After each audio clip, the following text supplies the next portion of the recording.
Le jour où l'avis de l'état critique d'Alexandre est arrivé, il m'a appelé dans sa chambre. Sa première phrase a tellement effrayé l'infirmière qu'elle a quitté la pièce. Il a dit, « Carole, pardonne-moi. » Je me suis assise au bord du lit et j'ai ajusté ses draps. Le médecin dit que vous ne pouvez pas vous agiter. Il a secoué la tête, ses yeux troubles fixés sur moi. Je dois le dire. Si je ne le dis pas maintenant, il sera trop tard. J'ai baissé les yeux. Cet homme, jeune, aimait se faire passer pour un romantique invétéré. D'âge moyen, il aimait feindre la maturité. Et maintenant, vieux et malade, il voulait encore monter sa propre pièce de théâtre de repentir. Dommage que la seule spectatrice soit moi et qu'en plus je doive l'applaudir. Alexandre a halté pendant un long moment avant de pouvoir articuler un mot. Mathieu n'est pas de ton sang. Le verre d'eau que je tenais à la main s'est écrasé au sol. Les morceaux de verre ont volé en éclats. L'infirmière a passé la tête, essayant d'entrer, mais je l'ai arrêtée d'un geste. Je l'ai regardé. Que as-tu dit ? Les larmes d'Alexandre coulaient sur ses tempes. Cette année-là, Hélène et toi avez accouché le même jour. J'ai profité du fait que tu étais encore sous les effets de la péridurale et j'ai échangé les bébés. Mathieu est mon fils et celui d'Hélène. Hugo, le garçon qu'Hélène a élevé, est le tien. Cela dit, il a fermé les yeux comme s'il s'attendait déjà à ce que je m'effondre. Et la vérité est que j'ai été très coopérative. J'ai porté ma main à ma poitrine. J'ai fait 2 pas chancelant en arrière et ma voix a tremblé d'une manière qui m'a même étonné. « Alexandre, comment as-tu pu me faire ça ?» Il a pleuré plus fort. Je n'avais pas d'autre choix. Hélène souffrait trop seule. Elle portait mon fils dans son ventre. Je ne pouvais pas permettre à mon enfant de grandir dans la misère d'un quartier défavorisé. En entendant cela, j'ai failli rire. Il avait mis son fils biologique dans ma maison du quartier chic de Salamanque pour qu'il vive comme un roi et avait jeté celui qu'il croyait être mon fils à Hélène pour qu'il souffre à Valka. Étage 26 ans plus tard, il avait l'impudence d'appeler ça ne pas avoir d'autre choix. Quand une personne n'a pas de honte. Même la blouse d'hôpital, elle la porte comme si c'était le manteau d'un roi. Je me suis appuyé contre le mur et me suis laissé glisser lentement sur la chaise. Hélène le sait. Alexandre s'est empressé de dire. Elle ne connaît pas les détails. Elle sait seulement que les enfants ont été échangés par erreur à l'hôpital. Carole, déteste-moi, mais ne la déteste pas. J'ai hoché la tête. Mes larmes coulaient très naturellement parce que je m'étais pincé la cuisse perfidement. Je lui ai dit, alors, que veux-tu faire ? Alexandre m'a regardé avec une touche de calcul prudent dans les yeux. Je veux voir Mathieu. Et je veux aussi voir Hélène. J'ai sorti un mouchoir en papier et j'ai essuyé le coin de mon œil. D'accord. Je vais l'appeler pour toi. Alexandre était stupéfait. Il ne s'attendait pas à ce que j'accepte si vite. J'ai pris mon portable et j'ai composé le numéro d'Hélène. Dès qu'elle a décroché, je lui ai dit en pleurant, « Hélène, Alexandre nous quitte. Il vient de me raconter l'histoire des enfants. Viens. » Il y a eu un silence de 3 secondes de l'autre côté de la ligne. Puis j'ai entendu la respiration accélérée d'Hélène. Elle a demandé, a-t-il dit à qui il allait laisser les choses ? J'ai regardé Alexandre, dont le visage dans le lit a radicalement changé, et j'ai dit à voix basse, « Viens et tu le sauras. » Hélène est arrivée plus vite qu'une ambulance. Une demi-heure plus tard, elle est entrée dans la chambre en marchant lourdement avec ses talons aiguilles. Derrière elle venait un jeune homme avec une chemise à motifs vulgaires, les cheveux teints en blond poulet, une grosse chaîne en or au cou et mâchant du chewing-gum. La première chose qu'il a faite en passant la porte a été de jeter un coup d'œil pour voir s'il y avait quelque chose de valeur dans la chambre.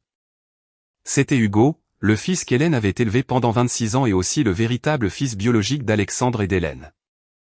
Seulement, ce petit détail, il ne le savait pas encore.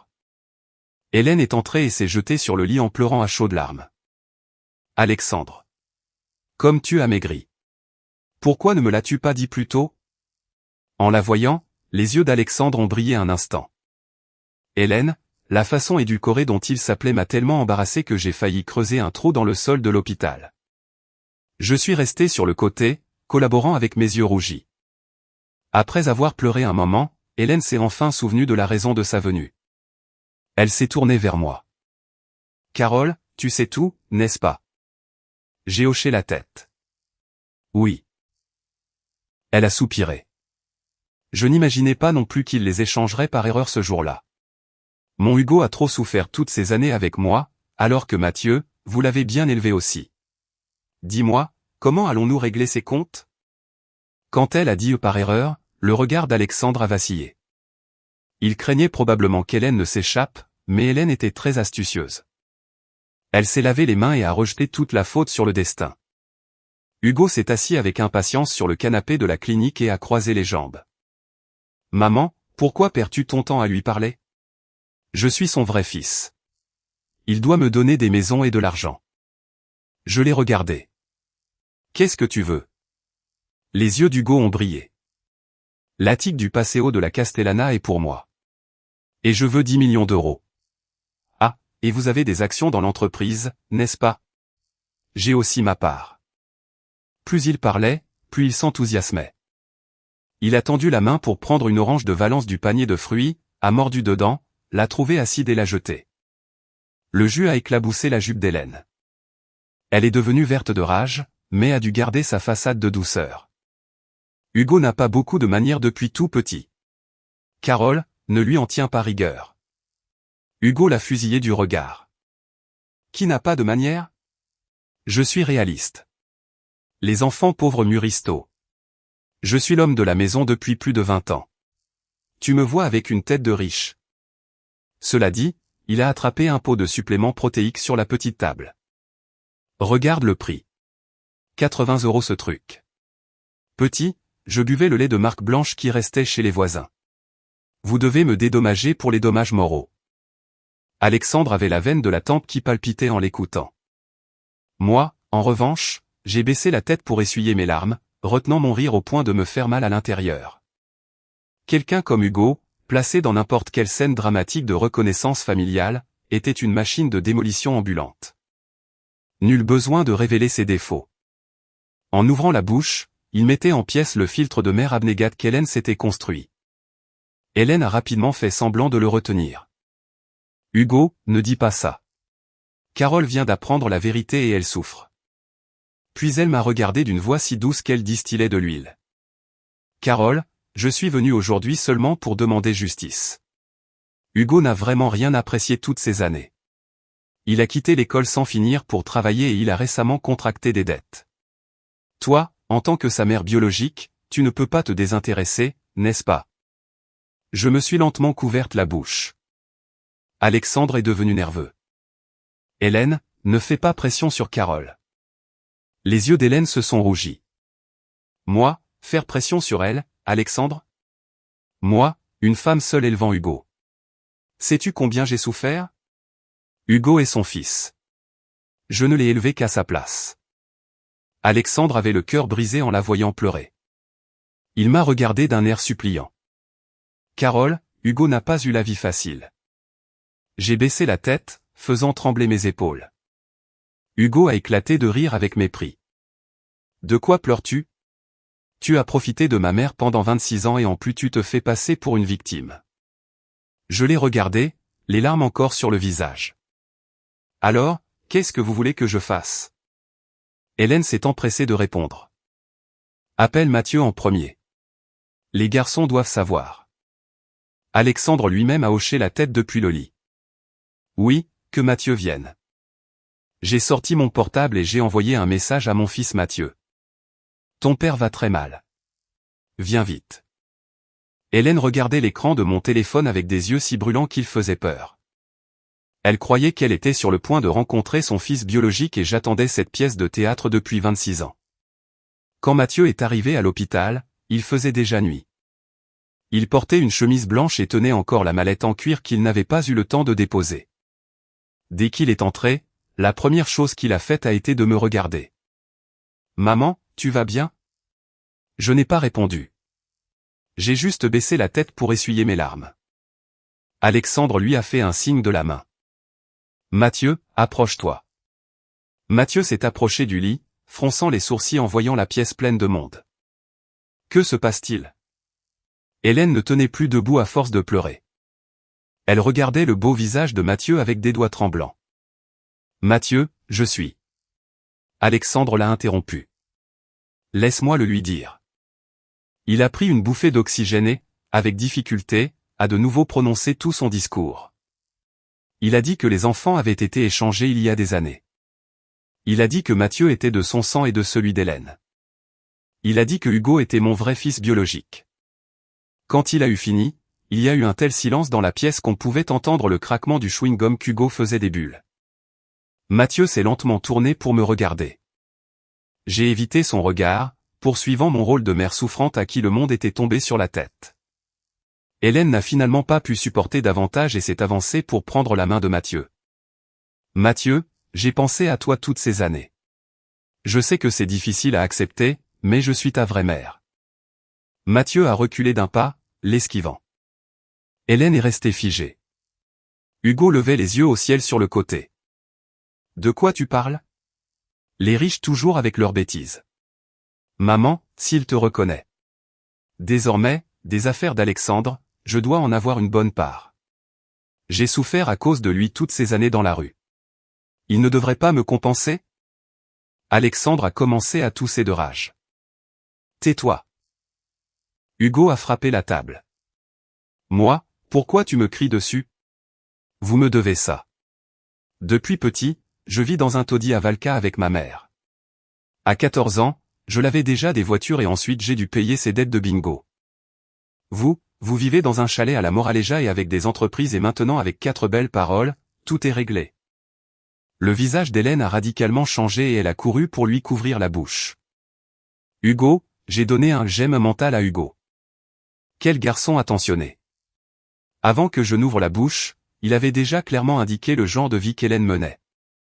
Mathieu regardait fixement Alexandre et d'une voix grave a demandé, « Alors tu m'as fait venir pour que je la reconnaisse, elle ?» Alexandre a dit à la hâte. Papa sait que c'est une folie, mais les liens du sang ne peuvent être coupés. Hélène est celle qui. Mathieu l'a interrompu. Et ma mère? Alexandre est resté silencieux. Hélène a sangloté. Mathieu, ne blâme pas ton père. Nous étions très jeunes à l'époque. Il a tout fait pour ton bien. Cette phrase m'a enfin fait ne pas pouvoir m'empêcher de laisser échapper un petit rire. Hélène m'a regardé. Carole, de quoi ris-tu? J'ai essuyé le coin de mon œil. Je ris de la bonté de vos âmes. Changer les bébés était pour leur bien. Réclamer le patrimoine est pour la justice. Et venir se reconnaître est pour compenser. Pourquoi ne pas relier la facture de l'hôpital et la publier comme un album de votre histoire d'amour? Le visage d'Hélène est devenu un poème. Alexandre s'est agité. Carole, ne parle pas comme ça. J'ai rapidement baissé la tête et j'ai sangloté. C'est juste que ça me fait trop mal. Alexandre s'est de nouveau senti coupable, mais Hélène a rapidement retrouvé son ton doux. Carole, c'est normal que tu aies mal, mais quoi qu'il en coûte, il faut arranger les choses. Alexandre. Vu ton état de santé, tu devrais régler la question du patrimoine au plus vite. Enfin, elle montrait son véritable objectif. Alexandre a regardé Mathieu, puis Hélène, et a dit à voix basse, « J'ai déjà appelé le notaire. » Les yeux d'Hélène ont brillé. Moi aussi. Le spectacle était sur le point de commencer. Le lendemain, le notaire est arrivé dans la chambre. Hélène avait mis exprès une longue robe blanche très sobre et était assise au chevet du lit, épluchant une poire pour Alexandre. Elle l'épluchait très mal. La peau s'est déchirée plusieurs fois, mais Alexandre la regardait avec des yeux rougis par l'émotion. À ce stade, je soupçonnais que l'organe le plus malade chez lui était le cerveau. Le notaire a déployé les documents, « Monsieur Alexandre, vos parts d'entreprise, les biens immobiliers acquis avant votre mariage, les bénéficiaires de l'assurance vie et une partie de vos dépôts bancaires. Tout sera géré selon les instructions que vous nous avez données hier. » Hélène s'est redressée immédiatement. Hugo a également fermé son jeu sur son mobile. Alexandre a hoché la tête. Oui, tout pour Mathieu. Hélène a laissé tomber la poire de ses mains. Elle est restée stupéfaite quelques secondes et sa voix a tremblé. Et moi? Alexandre l'a regardée avec culpabilité, mais n'a pas changé d'avis. Hélène, tout ce qui est à mon nom, je le laisse à Mathieu. Désormais, il prendra soin de toi. Il est notre fils. Il sera un bon fils avec toi. La panique dans les yeux d'Hélène s'est rapidement dissipée. Elle a serré les lèvres, des larmes encore sur les cils, mais les coins de sa bouche se sont presque recourbés vers le haut. Elle avait compris. L'argent n'allait pas directement dans sa poche, mais allait intégralement au garçon qu'elle croyait être son fils biologique. L'argent de son fils n'était-il pas son assurance vie pour le reste de ses jours? Hugo, cependant, a failli sauter du canapé. Et moi? Et mon fric? Alexandre a froncé les sourcils. Tu es le fils de Carole et moi. Si tu veux quelque chose, demande-le à ta vraie mère. Hugo a écarquillé les yeux. Qu'est-ce que tu me racontes? J'ai aussi ton sang et tu ne me laisses pas un sou? Le visage d'Alexandre s'est refroidi. Ceux à qui je dois quelque chose sont Mathieu et Hélène. Quant à toi, Carole s'en occupera. En entendant cela, même Hugo est resté muet. Il était venu faire le numéro avec Hélène parce qu'elle lui avait dit qu'il était l'héritier légitime. Il pensait que sur son lit de mort, Alexandre aurait des remords et lui laisserait quelques millions. Mais un homme comme Alexandre, qui ne m'avait même pas aimé, pourquoi se soucierait-il d'un fils qu'il croyait appartenir à mon camp? De côté, j'ai failli l'applaudir. Ah, Alexandre, tu as calculé pendant une demi-vie et finalement le coup de hache, tu l'as donné avec une précision millimétrique. Il croyait qu'il laissait toute sa fortune à son fils avec son amour platonique. En réalité, chaque centime et chaque propriété allait à mon vrai fils. Hélène a essuyé ses larmes avec un mouchoir et a pris une voix édulcorée. Alexandre, pour moi, ça n'a pas d'importance, mais Hugo a aussi souffert. Laisse-lui quelque chose, même peu. Alexandre a soupiré. Que Carole s'occupe de lui à partir de maintenant. J'ai immédiatement levé la tête, faisant semblant d'avoir été frappé par la foudre. Tu me demandes de m'occuper de lui. Alexandre m'a regardé plein de culpabilité. Carole, après tout, c'est ton fils. Hugo a enfin retrouvé son arrogance et m'a levé le menton. Tu entends? Tu dois t'occuper de moi. D'abord, achète-moi une voiture parce que les freins de la mienne d'occasion ne marchent pas. Le notaire a ajusté ses lunettes. Excusez-moi, jeune homme, nous ne traitons aujourd'hui que les dispositions patrimoniales de monsieur Alexandre. Hugo ne s'est pas rendu. Moi, que m'importent les dispositions? Écrivez-le clairement. La mère biologique entretient le fils biologique. Je ne demande pas grand-chose. Un tout-terrain, un appartement de 3 pièces et 2 millions en espèces pour commencer. Et pas de paiement échelonné. Hélène lui a tiré le bras précipitamment. Hugo, ne te précipite pas. Hugo s'est dégagé brusquement. Bien sûr que je me précipite. Hier, tu me disais qu'une fois que ce vieux claquerait, nous deux ferions le coup. Et il se trouve qu'il donne tout à Mathieu. Et moi, je vis d'air? La pièce est tombée dans un silence sépulcral. Hélène aurait voulu le mettre sous les draps pour qu'il se taise. Alexandre l'a regardé fixement. Hélène, tu lui as dit ça hier. Des larmes sont apparues comme par magie dans les yeux d'Hélène. Non, j'avais juste très peur.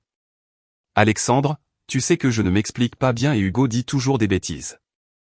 Hugo a pointé son nez. Quoi, je dis des bêtises? Si hier soir, tu m'as fait mémoriser le scénario, tu m'as dit d'entrer en pleurant, puis de demander de l'argent et si on ne nous en donnait pas, de faire un scandale. J'ai discrètement porté ma main à mes lèvres pour cacher qu'elle tremblait de rire. Il y avait des scènes que moi-même n'oserais pas scénariser avec une telle perfection. J'ai porté ma main à ma poitrine, laissant couler les larmes une à une. D'accord. Je vais m'occuper de Hugo.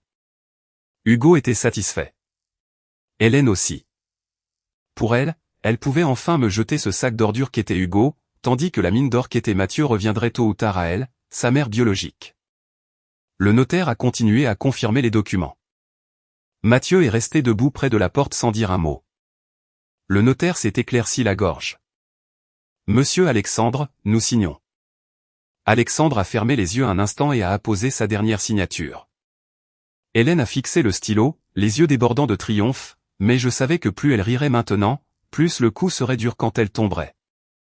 Après avoir tout signé, Alexandre a semblé retrouver un peu d'énergie, a pris la main de Mathieu et a commencé à balbutier. Mathieu, papa sait que c'est difficile à assimiler en ce moment, mais tout ce que j'ai fait, c'est pour te donner une vie meilleure. Désormais, prends soin de ta mère Hélène. Elle a beaucoup souffert pour nous. Mathieu écoutait en silence. Hélène débordait de confiance. Elle pensait probablement que même si Alexandre avait donné l'argent à Mathieu, tant que Mathieu la reconnaissait, elle en tirerait quand même profit. Elle lui a tendu un verre d'eau tiède et lui a dit d'une voix douce, « Mathieu, bois un peu. Depuis hier soir, tu ne t'es pas reposé. » Mathieu n'a pas pris le verre. La main d'Hélène est restée en suspens. Dans une position très inconfortable, Hugo a lâché avec sarcasme, « Maman, tu cours lui lécher les bottes et il ne te regarde même pas. Comme ils sont dignes, les gosses de riches, hein. » Hélène s'est retournée et lui a crié, « Tais-toi. » Hugo a haussé les épaules. C'est la vérité. S'il t'aime tant comme un fils, qu'il me transfère 5 millions d'abord. Je ne demande pas grand-chose. 5 millions pour payer ce que j'ai souffert toutes ces années. Le visage d'Hélène s'est décomposé de désespoir. Ne dis plus rien. J'ai baissé les yeux vers mon portable. Sur l'écran, l'application d'enregistrement vocal continuait de fonctionner. Chaque mot d'avidité de la mère et du fils avait été enregistré clairement. L'après-midi, Hélène m'a acculé dans le couloir. Elle ne faisait plus semblant. Ses yeux cachaient une arrogance sur le point de déborder. « Carole, Alexandre a finalement laissé le meilleur à Mathieu. » Je lui ai demandé, les yeux larmoyants, « Et qu'est-ce que tu veux ?» Elle a croisé les bras d'un ton léger. « Je sais que tu es triste, mais après tout, Mathieu n'est pas de ton sang. L'avoir élevé toutes ces années, c'est déjà avoir profité de lui. Maintenant que la vérité a éclaté, tu devrais être réaliste. » Sa logique m'a presque ému. Elle me jetait les cartes à la figure et ma présence la dérangeait encore. J'ai demandé, « Et alors ?» Hélène s'est rapprochée. « Convainc Mathieu de me reconnaître. Qu'il m'appelle maman, et ma vie sera réglée. Quant à Hugo, je peux te le rendre. » Le rendre, ai-je répété. Elle a hoché la tête. « Maintenant, c'est ton fils. Tu peux le prendre. De toute façon, il est obéissant. Tant que tu lui donnes de l'argent. Il fera ce que tu veux. » Je l'ai regardé et j'ai demandé à voix très basse, « Et ça ne te fait pas de peine de le laisser ?» Hélène a froncé les sourcils. « Quelle peine ça me ferait ? Lui et moi n'avons jamais rien eu à voir l'un avec l'autre. » Au moment où cette phrase a été enregistrée sur mon téléphone, le dernier vestige de pitié qui me restait s'est évaporé. Il s'avère qu'il y a des gens qui même les enfants qu'ils élèvent leur mettent un prix. J'ai demandé exprès, « Mais tu l'as élevé 26 ans. Tu dois avoir un peu d'affection pour lui. » Hélène a soufflé avec dédain. L'affection, ça nourrit. Toutes ces années, rien qu'à voir son visage, j'en étais malade. Il avait de mauvaises notes, un mauvais caractère et en plus, la main très longue. Si je n'avais pas pensé qu'un jour je pourrais l'utiliser pour l'échanger contre quelque chose de toi, je l'aurais laissé à son sort il y a longtemps. Elle le disait avec tant de désinvolture, qu'elle ne cachait pas le moindre de sa misère. J'ai baissé la tête en regardant le minuteur d'enregistrement de mon téléphone et j'ai soudain pensé qu'Alexandre et Hélène étaient faits l'un pour l'autre. L'un utilisait les enfants comme amulette et l'autre comme billet de loterie. S'ils avaient vieilli ensemble, le registre civil aurait dû leur décerner le prix national du manque de scrupules. J'ai feint un sanglot. Hélène a souri, satisfaite. « Carole, le plus important pour une femme est de savoir s'adapter. Ne tarde pas. Il ne reste plus beaucoup de temps à Alexandre. Quand il partira, Mathieu aura besoin de sa vraie mère à ses côtés pour le guider. » Cela dit, elle a fait demi-tour et est retournée dans la chambre. Je suis resté dans le couloir et j'ai ouvert un dossier caché pendant 26 ans. Le nom du dossier était très simple, preuve de l'échange. Il y a 26 ans, Hélène et moi avons accouché dans la même clinique privée de Madrid. À l'époque, Alexandre n'était pas un homme d'affaires prospère, juste un entrepreneur débutant. Hélène était son amour universitaire inoubliable. Elle est apparue un jour, disant que son mari l'avait abandonnée et a demandé de l'aide à Alexandre. Alexandre disait de la bouche qu'il la plaignait, mais en réalité, il allait lui rendre visite dans son appartement loué 5 fois par semaine. Quand j'étais enceinte de 8 mois, l'assistante a trouvé dans son manteau un rapport d'échographie. Il portait le nom d'Hélène et les semaines de gestation n'avaient que 3 jours de différence avec les miennes. À ce moment-là, j'ai su que les choses n'étaient pas si simples. Je n'ai pas fait de scandale. J'ai engagé une infirmière privée. J'ai fait des cadeaux à l'infirmière en chef à l'avance et dès que mon fils est né, j'ai pris des photos de ses marques de naissance. Mon fils avait une petite tache rouge à l'intérieur de la cheville droite. Le fils d'Hélène avait un pli très marqué derrière l'oreille gauche.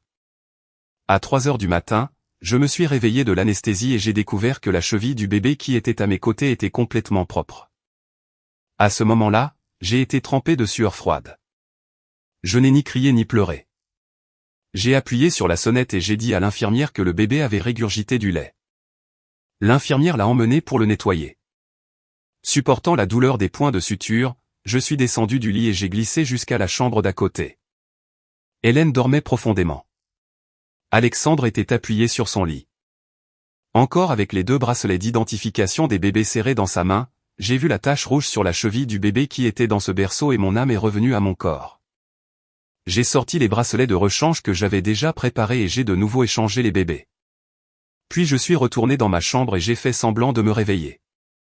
Plus tard, l'infirmière en chef m'a donné la cassette de la caméra de sécurité du fond du couloir. Bien que l'image soit floue, on voyait clairement Alexandre entrer et sortir des 2 chambres avec un bébé dans les bras. Avec le temps, j'ai déposé dans un coffre-fort de la banque les photos des bracelets, les dossiers médicaux et l'échographie que l'assistante m'avait gardés. J'ai gardé ces preuves cachées pendant 26 ans. Je ne l'ai pas démasqué immédiatement parce que je venais d'accoucher.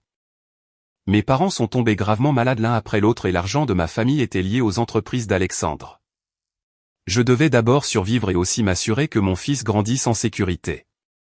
Pendant toutes ces années, Alexandre a cru qu'il protégeait son fils avec Hélène, alors il a traité Mathieu merveilleusement bien. Les cours particuliers les plus chers, les meilleures écoles de Madrid, des actions de l'entreprise à ses 18 ans, un grand appartement à la sortie de l'université. Chaque fois qu'il faisait semblant d'être un père aimant distribuant des cadeaux, je les acceptais avec un sourire. Après tout, ces choses appartenaient de droit à mon fils. Pendant ce temps, Hélène croyait qu'Hugo était mon fils.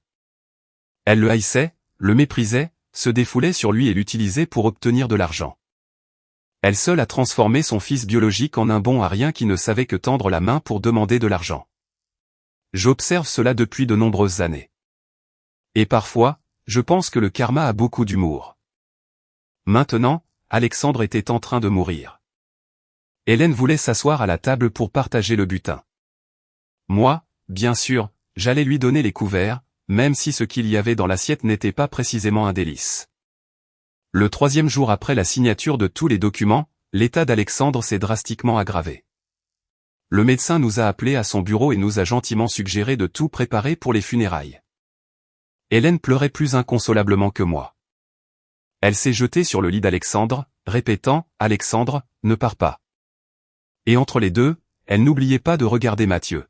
« Mathieu, la personne qui préoccupe le plus ton père, c'est toi. Tu ne peux pas le laisser partir avec des remords. » Mathieu a demandé froidement « Quel remords ?» Hélène a essuyé ses larmes. « Il désire que mère et fils nous unissions enfin. » Hugo est intervenu, et mon appartement. La pièce est devenue silencieuse. Alexandre a failli faire des étincelles par le tube d'oxygène de rage. Dehors. Hugo a sursauté et est parti en marmonnant vers la porte. Je m'en vais. De toute façon, ce n'est pas comme si nous avions une grande relation père-fils. Cette phrase a laissé Alexandre pâle comme de la cire. Il a pointé la porte, tremblant de manière incontrôlable. Hélène s'est empressée de lui caresser la poitrine pour le calmer. Hugo est immature. Ne lui en tiens pas rigueur. Alexandre, haletant, lui a dit, Hélène, à partir de maintenant, ne t'inquiète plus pour lui. Laisse Carole s'en occuper. Le regard d'Hélène a vacillé, mais elle ne s'est pas opposée. Elle savait qu'il avait déjà pris sa décision. Dès qu'Alexandre mourrait, elle me jetterait Hugo comme un chien errant et s'accrocherait à Mathieu comme une sangsue. Dommage que son prochain pas, je l'avais déjà organisé. Cette même nuit, Alexandre m'a appelé une dernière fois avant de tomber dans le coma. D'une voix à peine audible, il m'a dit, « Carole, ne blâme pas Mathieu. » Je lui ai pris la main en pleurant avec beaucoup de tendresse. Je ne le blâme pas. Il a semblé se calmer et a ajouté, « Et ne blâme pas non plus Hélène. » J'ai hoché la tête. D'accord. Une larme est tombée de l'œil d'Alexandre. S'il y a une autre vie, je te jure que je te compenserai. Je me suis penché sur lui et je lui ai murmuré à l'oreille, « Alexandre, l'autre vie est très loin pour moi. » Il a légèrement ouvert les yeux. J'ai continué, « Réglons d'abord les comptes de cette vie. Il y a 26 ans, juste après que tu aies échangé les enfants, je me suis réveillé. » Les pupilles d'Alexandre se sont contractées brusquement. Je lui ai montré lentement les photos sur mon téléphone, les vieux bracelets, la marque de naissance sur la cheville, la capture des caméras du couloir et les dossiers infirmiers de la nuit où j'ai récupéré mon bébé. Chaque image était une gifle à son pathétique apitoiement avant de mourir. Je lui ai dit, « Mathieu a toujours été mon fils. Hugo est ton vrai fils avec Hélène. » De la gorge d'Alexandre est sorti un son comme celui d'un soufflet brisé. Il a essayé de lever la main, mais ses doigts ne faisaient que trembler sur le drap. Je lui ai ajusté l'oreiller et je lui ai parlé d'une voix si douce que nous seuls pouvions l'entendre. « Tu as tout laissé à Mathieu. Tu as très bien fait. Tu as aimé Hélène la moitié de ta vie et tu ne lui as pas laissé un centime dans le testament. Tu me méprisais. Tu pensais qu'Hugo était mon fils, alors tu ne lui as rien laissé non plus. » Les yeux d'Alexandre se sont écarquillés démesurément. Les chiffres du moniteur de signes vitaux ont commencé à sauter comme des fous. Je lui ai tenu la main. « Ne t'agite pas. Tu peux maintenant reposer en paix. » Il a ouvert les lèvres. Il voulait m'insulter et il voulait me supplier de me taire. Dommage qu'il ait passé sa vie à décider pour les autres et qu'au moment de sa mort, ce soit enfin à moi de décider pour lui. Quelques secondes plus tard, sa poitrine a eu des spasmes violents et son dernier souffle est resté coincé dans sa gorge. Quand les médecins ont fait irruption pour le réanimer, je suis resté sur le côté, la tête baissée, feignant la douleur. À 4 heures du matin, Alexandre est décédé. Le médecin a dit que cela s'était produit très rapidement et nous a présenté ses condoléances. J'ai hoché la tête en pensant que oui, il était très pressé d'aller en enfer, poussé par la vérité. Quand Hélène a appris la nouvelle et est arrivée en courant, j'avais déjà appelé les pompes funèbres. Elle est entrée dans la chambre en criant, « De quel droit traites-tu cela si vite ? Je veux le voir une dernière fois. » Je lui ai répondu calmement, « Le médecin a signé le certificat de décès. Les papiers sont en règle. » Alexandre a dit de son vivant qu'il ne voulait pas que nous le voyions dans cet état. Hélène a essayé de se jeter sur moi, mais Mathieu l'a arrêtée. Elle lui a crié en pleurant, « Mathieu, je suis ta mère. Comment peux-tu l'aider, elle ?» Mathieu l'a regardée avec des yeux dénués de chaleur. « Madame Hélène, comportez-vous. » L'expression du visage d'Hélène s'est fracturée. À ce moment-là, la porte du four crématoire s'était déjà refermée. À cet instant, Hélène a enfin réalisé ce qu'elle n'avait pas calculé. Elle avait calculé la faiblesse d'Alexandre, mon effondrement mental et le fait que Mathieu se plierait à la parole du sang.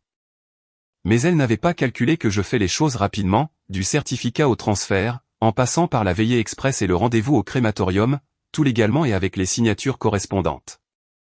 Elle était arrivée trop tard. Il ne restait plus une seule cellule d'Alexandre pour pouvoir faire un test ADN. Hélène s'est agenouillée dans le hall du crématorium, pleurant à chaudes larmes. Ceux qui passaient penseraient que c'était une veuve brisée de douleur. Seul moi savais qu'elle ne pleurait pas pour Alexandre.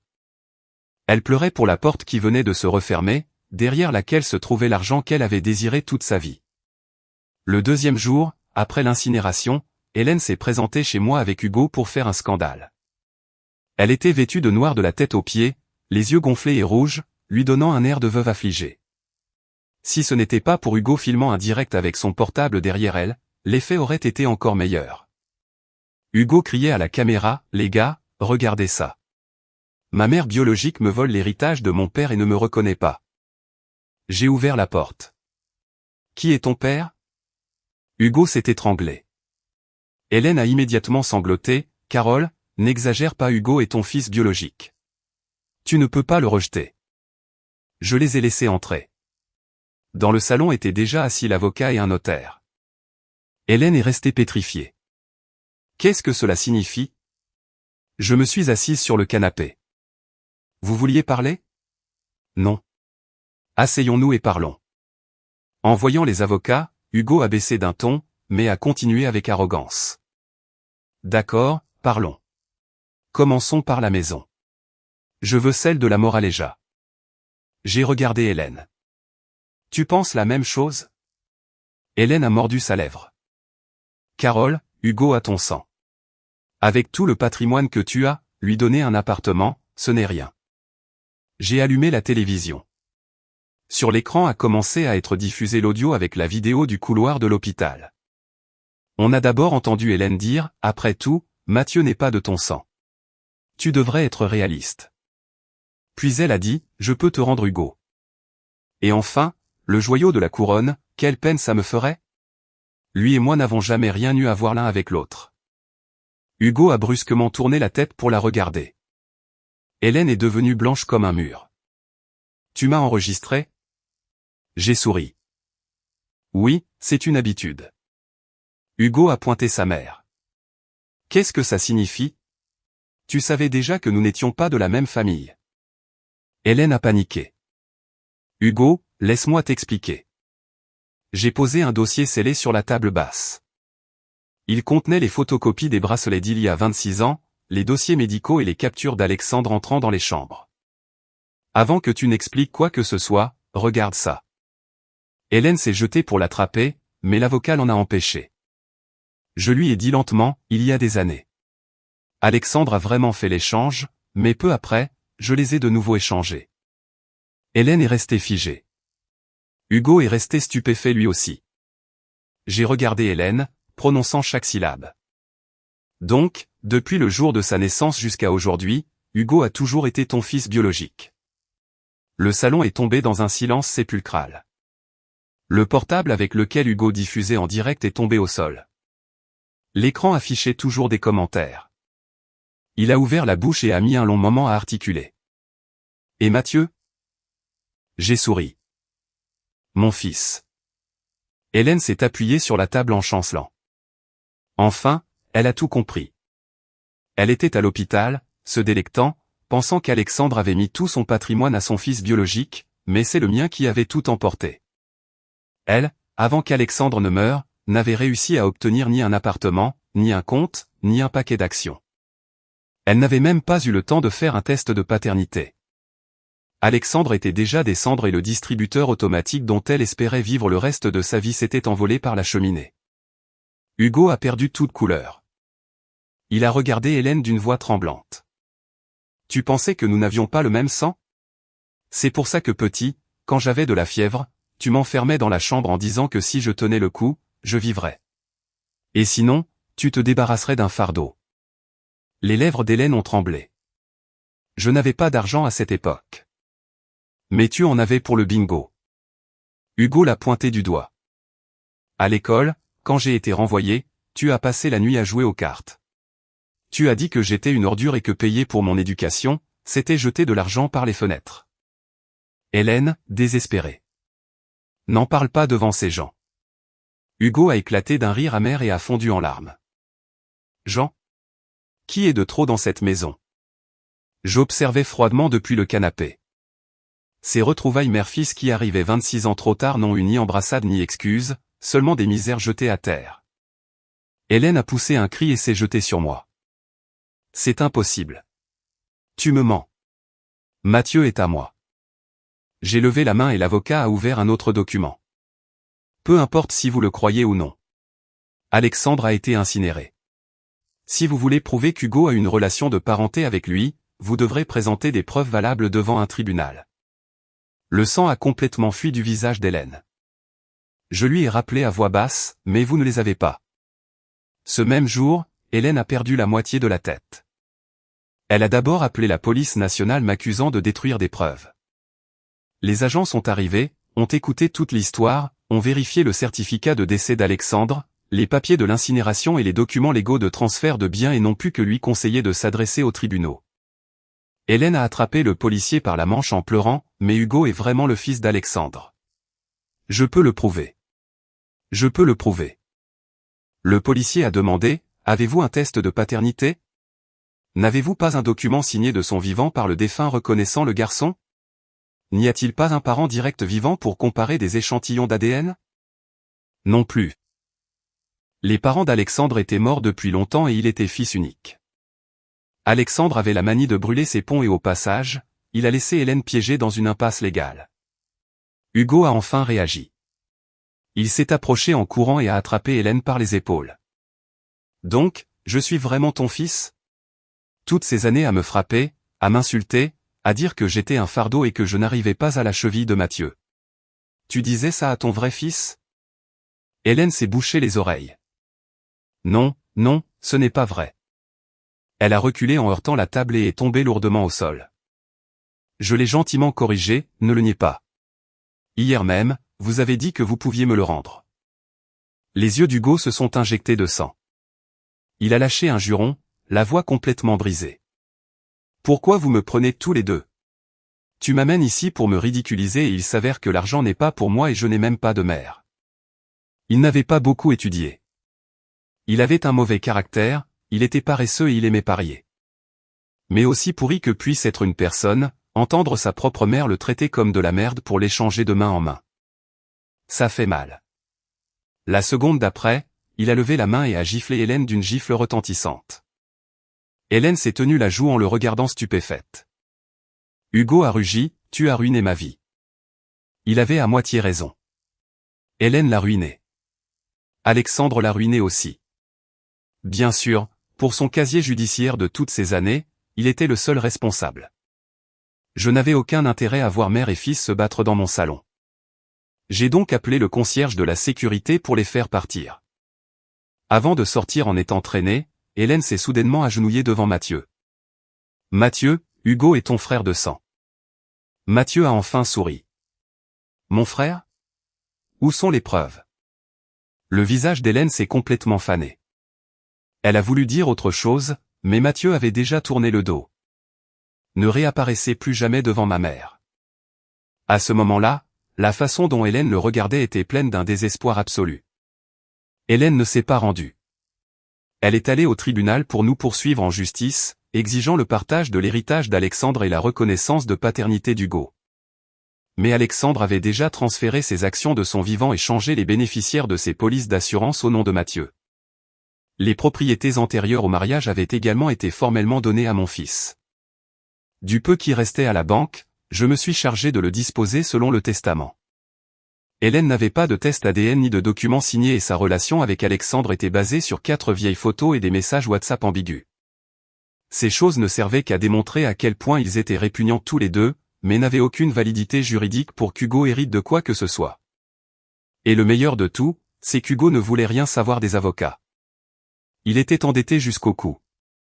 Et ses prêteurs, entendant la rumeur qu'il pouvait être le fils d'un riche, ne cessaient de le harceler. Comme il ne le supportait pas, il est retourné avec Hélène lui demander de l'argent. Il a vidé les petites économies d'Hélène en seulement 3 jours. Elle pleurait en le traitant d'ingrat. Il lui répondait à grands cris, « Tu m'as élevé comme un bon à rien.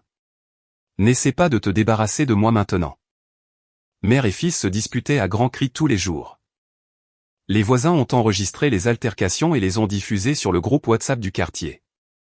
Parfois, je regardais les vidéos, on voyait Hélène, assise dans les escaliers, échevelée, disant d'abord qu'Alexandre l'avait trompée, puis que je lui avais volé sa vie, et ensuite embrassant Hugo en pleurant et disant « Maman s'est trompée ». Hugo lui répondait seulement par 2 mots « Où est le fric ?» Cette phrase est devenue la condamnation perpétuelle d'Hélène. Jeune, elle a utilisé ses larmes pour manipuler Alexandre. D'âge moyen, elle a utilisé son ancienne liaison pour le garder attaché. Vieille, ni ses larmes ne faisaient pleuvoir l'argent, ni son ancien amour ne devint autre chose que des cendres. Finalement, elle n'a plus rien eu. Un après-midi, elle s'est plantée sous le balcon de ma maison. Elle portait son pyjama, les cheveux en nid d'oiseau. Elle a levé les yeux et a commencé à crier « Carole, descends. Rends-moi Mathieu. » Quand le concierge m'a appelé à l'interphone, j'étais en train d'arroser les plantes sur la terrasse. Je lui ai dit. On l'a emmené de force pendant qu'elle continuait à hurler « Mathieu est mon fils. » Mais les badauds du pâté de maison ont seulement pensé que la pauvre femme avait perdu la tête. Personne n'a donné d'importance à ces paroles. Une vérité sans preuve ne fait pas de bruit en s'écrasant contre les gens. De plus, ce qu'elle disait ne tenait pas debout. J'ai raconté absolument tous les détails à Mathieu. Je lui ai remis la boîte de la banque. À l'intérieur, en plus des preuves documentaires, il y avait une lettre que je lui avais écrite il y a longtemps. Mon plan initial était de tout lui raconter quand il aurait 30 ans. Mais comme Alexandre était si pressé de se réincarner, la date de la première a été avancée. Après l'avoir lu, Mathieu est resté seul dans le bureau pendant des heures. Je ne l'ai pas dérangé. Au crépuscule, il est sorti et m'a demandé « Maman, tu as eu peur ?» J'ai répondu « Oui. » Peur que mes points de suture s'ouvrent. Peur qu'il les échange à nouveau. Peur de ne pas pouvoir te protéger. Peur que tout le monde me traite de folle et de jalouse, mais malgré toute la peur que j'avais, j'ai fait ce que j'avais à faire. Les yeux de Mathieu se sont remplis de larmes et il m'a serré fort dans ses bras. Comment as-tu pu supporter ça toute seule si longtemps? Je lui ai tapoté le dos. Parce que tu le vaux bien. Sa voix était étouffée. Ça me dégoûte. Je savais à quoi il faisait référence. Ça le dégoûtait qu'Alexandre l'aime en pensant qu'il était le fils d'une autre femme. Ça le dégoûtait que ces deux-là l'utilisent comme monnaie d'échange et inventent un mélodrame sur leur amour interdit. Le lendemain, Mathieu est allé au registre civil pour entamer les démarches et changer ses noms de famille. À partir de ce jour, il s'est appelé Mathieu Soler. Soler, le nom de ma famille. En Espagne, nous avons mis les deux noms de famille maternelle, effaçant complètement le paternel. Les actions qu'Alexandre lui avait laissées, il ne les a pas rendues. Il a dit que c'était ce qu'il me devait à moi et ce qu'il lui devait à lui. J'ai ri. Garde tout. Ne laisse pas des étrangers en profiter. Mathieu a tout résolu avec plus de fermeté que moi. Il a nettoyé l'entreprise d'Alexandre en renvoyant les cadres qui avaient des accords préférentiels avec Hélène. Il a examiné l'historique des virements qu'Alexandre avait fait sur le compte bancaire d'Hélène pendant des années. Ce qu'il a pu réclamer judiciairement comme détournement ou donation indue, il l'a récupéré. Ce qui ne l'a pas été, nous l'avons laissé à Hélène comme argent pour qu'elle paie son enterrement. Quand Hélène l'a appris, elle s'est plantée au siège de l'entreprise pour faire un autre scandale. Les agents de sécurité lui ont bloqué l'entrée. Elle a pointé du doigt à travers la vitre du hall et a crié « Mathieu, tu n'as pas de cœur. Je suis ta mère. » Mathieu, debout derrière la porte tournante, l'a regardé. Il lui a dit « Mon nom est Soler et ma mère est à la maison en train de me faire un pot-au-feu. » Hélène est restée figée au sol. Il a ajouté « Au fait, ton fils arrive par derrière. » Hélène a regardé en arrière et a vu Hugo, accompagné de deux voyous, courir vers elle pour lui réclamer des dettes. Elle est devenue pâle et s'est enfuie. Quand Mathieu m'a raconté ça, j'ai failli m'étrangler de rire avec le pot-au-feu. Le 3e mois après la mort d'Alexandre, Hélène a complètement perdu la tête. Le matin, elle allait fouiller les cartons et la ferraille devant les supermarchés et le soir, Hugo la coinçait dans son taudis pour lui prendre le peu qu'elle gagnait. Certains voisins lui conseillaient d'appeler la police, mais elle serrait son sac et secouait la tête. C'est mon fils, c'est ce que je dois payer. Hugo, bien sûr, n'en était pas du tout ému. Il fouillait simplement les pièces, les emportait et se plaignait que c'était peu de misère. Jeune, il détestait le travail acharné et aimait le luxe. Maintenant, vêtue de vêtements usés de seconde main, elle attrapait n'importe qui dans la rue en disant qu'elle devrait vivre dans un chalet avec piscine. Personne ne la croyait. Parfois, dans des moments de lucidité, elle envoyait de longs paragraphes par WhatsApp à Mathieu. Dans certains, elle disait qu'Alexandre l'avait trompée, dans d'autres qu'elle n'avait pas eu le choix et elle terminait en demandant de lui faire un virement avec un peu d'argent. Mathieu ne lui a jamais répondu. Finalement, elle a changé de numéro de téléphone. Je lui ai demandé s'il était triste. Il a secoué la tête. Non, je remercie juste que tu te sois réveillé à temps ce jour-là à l'hôpital. Moi aussi, je remercie. Je remercie de n'avoir jamais fait confiance à la conscience d'Alexandre. Dans cette vie, la seule main fiable est celle que l'on tend soi-même au moment où l'on ouvre les yeux à la réalité. 6 mois plus tard, j'ai cédé la maison de Madrid à Mathieu et j'ai déménagé à Alicante, dans un petit appartement près de la plage de San Juan. Chaque matin, je vais au marché central acheter du poisson. L'après-midi, je fais du yoga et le soir, je me promène sur la promenade maritime. De temps en temps, mes amis viennent me rendre visite quelques jours. Nous prenons un café, jouons aux cartes et discutons du meilleur chiringuito pour manger la paella. Mathieu vient me voir une fois par mois. Le jour où il a reçu sa nouvelle carte d'identité avec ses noms de famille changés, il est venu expressément pour me la montrer. Dans la section des noms de famille, on lisait clairement « Soler, Soler ». J'ai passé le doigt sur les lettres et mes yeux se sont remplis de larmes chaudes. Il m'a dit « Maman, à partir d'aujourd'hui, dans notre livret de famille, il n'y a personne qui s'appelle Alexandre. J'ai souri et je me suis senti mieux, moins de bruit. Quant à Hélène et Hugo, j'ai entendu dire qu'Hugo s'était de nouveau endetté avec le jeu. Chaque jour, il va chercher sa mère pour lui soutirer de l'argent. Hélène est tellement terrifiée qu'elle n'ose plus retourner dans son appartement. Et le soir, elle s'assoit devant les urgences de l'hôpital, le regard perdu. À toute personne qui entre, elle demande « Avez-vous vu mon Mathieu ?» Mais son Mathieu ne lui a jamais appartenu. Son vrai fils est juste à côté d'elle, tendant la main, demandant de l'argent, rongeant petit à petit le vide qui lui reste de vie. Une amie m'a demandé un jour si je haïssais Alexandre. J'y ai réfléchi et j'ai répondu « Avant oui, mais ensuite ça m'a semblé une perte de temps. » Haïr un mort ne fait que t'empêcher de profiter du soleil. La brise méditerranéenne souffle, apportant une odeur de sel avec un goût de liberté. J'ai mis mes lunettes de soleil et j'ai envoyé un selfie à Mathieu. Magnifique coucher de soleil à Alicante. Note de ma retraite, indice. Il a répondu aussitôt, tant que maman est heureuse, ça me suffit. J'ai rangé mon téléphone, levé mon verre de Tinto de Verano et trinqué vers l'horizon. Ce toast est pour cette femme d'il y a 26 ans qui s'est levée de son lit en supportant la douleur des points de suture. Heureusement qu'elle a été suffisamment implacable et suffisamment lucide.